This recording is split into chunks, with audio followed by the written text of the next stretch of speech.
Amis Balance, bienvenue sur le parcours éclairé pour votre tirage sentimental du mois de décembre 2023. Allons voir ce que vous avez dans votre cœur. La 7 de denier. 7, énergie d'instabilité. Les deniers, c'est la matérialité, la matérialisation d'une relation, d'un foyer, de projet avec une personne, avec cette personne à laquelle vous pensez, ou alors avec une personne que vous n'avez pas encore rencontrée ou que vous venez de rencontrer et avec laquelle vous voulez construire dans le domaine sentimental. Alors, la 7 de denier, vous le voyez dans le détail des illustrations, avec ce personnage qui a planté des deniers et qui attend qu'ils mûrissent et qu'ils portent leurs fruits, qu'ils donnent des fruits. Donc là, il y a l'idée de facteurs extérieurs qui vont conditionner l'abondance de cette récolte. Donc pour vous, qui vont conditionner la faisabilité ou la matérialisation de cette relation là, dans la 3D avec la personne à laquelle vous pensez ou avec une personne. Donc ces facteurs extérieurs, là symboliquement c'est la météo, la qualité de la terre, les compétences du personnage, la faune, la flore. Donc pour vous, ce sont des facteurs extérieurs à la relation. Ce peuvent être des personnes, ça va peut-être dépendre de votre famille, de sa famille à cette personne. Peut-être ça va dépendre d'autres choses si ce n'est pas des personnes. En tout cas, il y a des facteurs, voilà, qui vont venir, conditionner tout ça.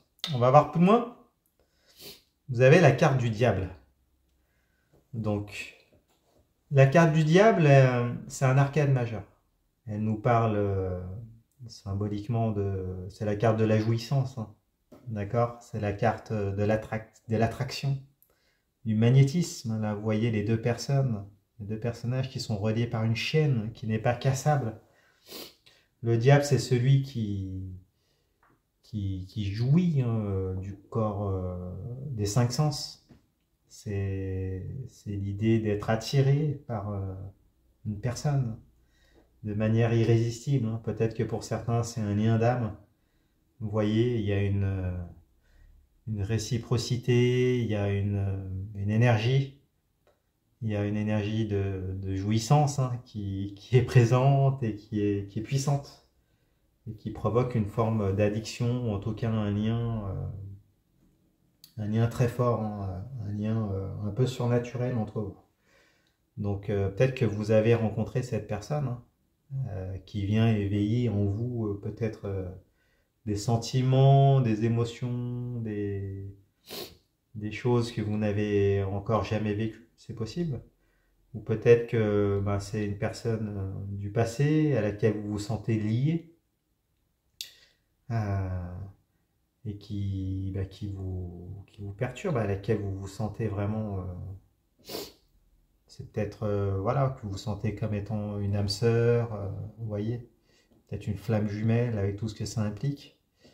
Et donc du coup, il y a des facteurs extérieurs qui viennent un peu peut-être perturber, voire provoquer une certaine incertitude par rapport à ce lien-là. On regarde plus loin, vous avez la carte des amoureux, l'arcane majeure. Alors la carte des amoureux, elle nous parle d'un carrefour de votre vie. Là, vous êtes à un rendez-vous avec la vie. Vous avez un choix qu'il va falloir faire, un choix qui est difficile. Un choix qui est en lien avec votre vie amoureuse en plus, hein, avec ce que vous voulez, avec vos désirs. Et là, même si c'est inconfortable parce qu'elle est à l'envers, il va falloir prendre un chemin. Voilà. Vous ne pouvez pas rester en plein milieu du carrefour. Il va falloir vous positionner. Tout en sachant que, voilà, il y a une personne à laquelle vous êtes de manière irrésistible attiré ou réattiré en permanence, même s'il y a des problèmes. Vous voyez, elle vient un peu vous chambouler, vous retourner. Et même s'il y a des incertitudes, voilà, vous allez devoir trancher là. Ce qui n'est pas facile. Est-ce que vous continuez? Est-ce que vous coupez? Il y a peut-être des obstacles qui vous paraissent insurmontables également, hein. Donc on en revient à l'idée des facteurs extérieurs. C'est tout à fait possible.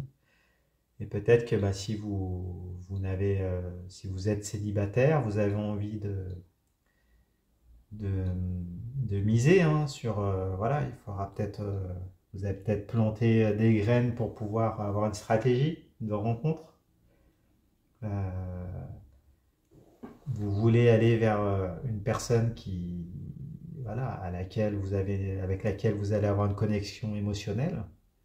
Donc vous mettez une stratégie, vous plantez les graines de pour pouvoir créer cette rencontre. Hein. Et donc du coup, et en même temps, ça impliquerait peut-être de tourner le dos à une personne du passé, hein, à une relation préexistante. C'est possible. Ou peut-être que vous êtes déjà en couple, mais vous avez envie d'aller vers une autre personne vers laquelle vous êtes irrésistiblement attiré. C'est possible aussi. Bon, vous nous direz dans les commentaires. On regarde plus loin. Alors, vous avez la 3 de bâton. 3, énergie de défi. Les bâtons, ce sont les faits énergétiques vitaux. Ce qui nous anime, ce qui se consume. Donc, les désirs, la sexualité, les motivations, tout ce qui vous apporte un épanouissement, qui vous nourrit énergétiquement. Donc là, on aura part d'un choix. Là, il y a un choix difficile qui représente un défi. Hein. Il y a l'idée de est-ce que vous allez rester à terre, hein, en terrain inconnu, avec des désirs, des bâtons qui sont déjà présents, qui sont sécurisants, ou est-ce que vous allez prendre ce bâton de pèlerinage là, pour partir à la conquête du monde, là, vers les terres qui sont à l'horizon, là, et qui sont peut-être excitantes, plus excitantes. Il y a le goût de l'aventure. Donc finalement, peut-être que pour certains, la question se pose de savoir est-ce que vous allez choisir entre la raison, rester à terre, ou la passion, hein, et aller vers de nouveaux horizons. C'est tout à fait possible.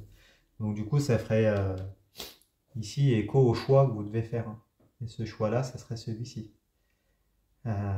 Peut-être que voilà, vous êtes déjà dans une relation, mais il y a un lien d'âme qui s'est présenté et qui vient un peu tout chambouler, mais il y a plusieurs facteurs extérieurs qui conditionnent votre choix. Et il y a un questionnement, du coup, difficile. Il y a un positionnement, mais qui est demandé. On regarde plus loin. Alors, vous avez la 10 de bâton. Alors, bon, la 10 de bâton nous parle de la fin d'un cycle que vous allez terminer, un cycle dans lequel, voilà, pardon, vous avez, vous avez fait un travail, hein, un travail peut-être d'introspection pour atteindre une forme de plénitude, hein, ou de complétude. On voit un personnage qui est parti loin de chez lui pour aller chercher des bâtons et puis qui revient, hein, qui a appris tout ce qu'il y avait à apprendre. Donc, qui a fait un travail d'introspection pour certains d'entre vous. Peut-être que ça concerne un lien d'âme, une relation karmique ou de flamme jumelle, ou voilà. Et là, vous avez atteint votre complétude et donc du coup, voilà, vous voulez vous lancer après vers de nouveaux horizons. Hein. Et on regarde la dernière carte, le valet de coupe. Bah oui. Alors, bon, de toute façon, ça va bouger. Il va y avoir des opportunités de votre côté, il va y avoir du mouvement. Alors, le valet de coupe, on nous parle d'une opportunité, une proposition, un cadeau, des nouvelles de cette personne, ou peut-être une nouvelle personne qui vient vous courtiser, c'est possible. Et la coupe, c'est réceptacle des émotions, les sentiments, l'amour, tout ce qui touche, voilà, ce qui touche votre cœur, hein, avec cette personne. Alors, elle est retournée. Donc là, il va y avoir une proposition sentimentale. Il va y avoir peut-être un pardon, un effort, des compromis, une demande d'engagement, des nouvelles, des regrets, vous voyez, une phase de séduction, soit d'une personne du passé ou d'une nouvelle personne. Et si vous étiez célibataire, ben, voilà, il y a quelqu'un qui vient se présenter en prétendant. Après, elle est à l'envers. Donc, fait qu'elle soit à l'envers, vous voyez, la coupe, elle est en position retournée, hein. Donc il y a une forme de discontinuité, hein, dans cette capacité à pouvoir donner cet amour. Parce que la coupe, elle est renversée, elle ne peut pas rester pleine en permanence. Donc il y a soit l'idée que vous attendez plus. Peut-être que c'est une personne ces nouvelles personnes, ne vous plaît pas forcément, ou vous attendez qu'elle fasse plus d'efforts. Si c'est une personne du passé, ben voilà, vous attendez plus d'engagement, hein, des gestes forts de la part de cette personne. Et en même temps, le fait qu'elle revienne, peut-être ça va constituer, ça va vous perturber, hein, vous empêcher de faire ce positionnement-là. C'est possible, mais en même temps, j'ai l'impression que ce qu'il en ressort, c'est que dans tous les cas, là je pense que c'est la carte clé, vous arrivez à la fin d'un cycle avec la 10 de bâton, et puis vous atteignez une certaine forme de complétude. Et vous allez initier un nouveau cycle, hein. Et je pense que ça sera pour le mois de décembre, le mois de janvier 2024 du coup, hein. Et que ça soit une personne du passé, une nouvelle personne ou autre, j'ai l'impression que voilà, vous êtes détaché, vous nourrissez vous-même finalement avec la 10 de bâton, et que finalement qu'importe le résultat, hein.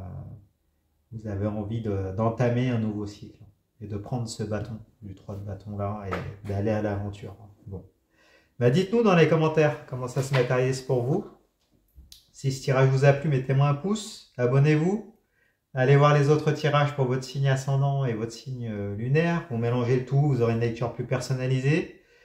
Je fais des consultations également, vous pouvez aller sur mon site internet, leparcourseclairé.com, vous pouvez prendre rendez-vous, je répondrai à toutes vos questions. Et puis écoutez, je vous remercie et puis je vous dis à bientôt. Au revoir.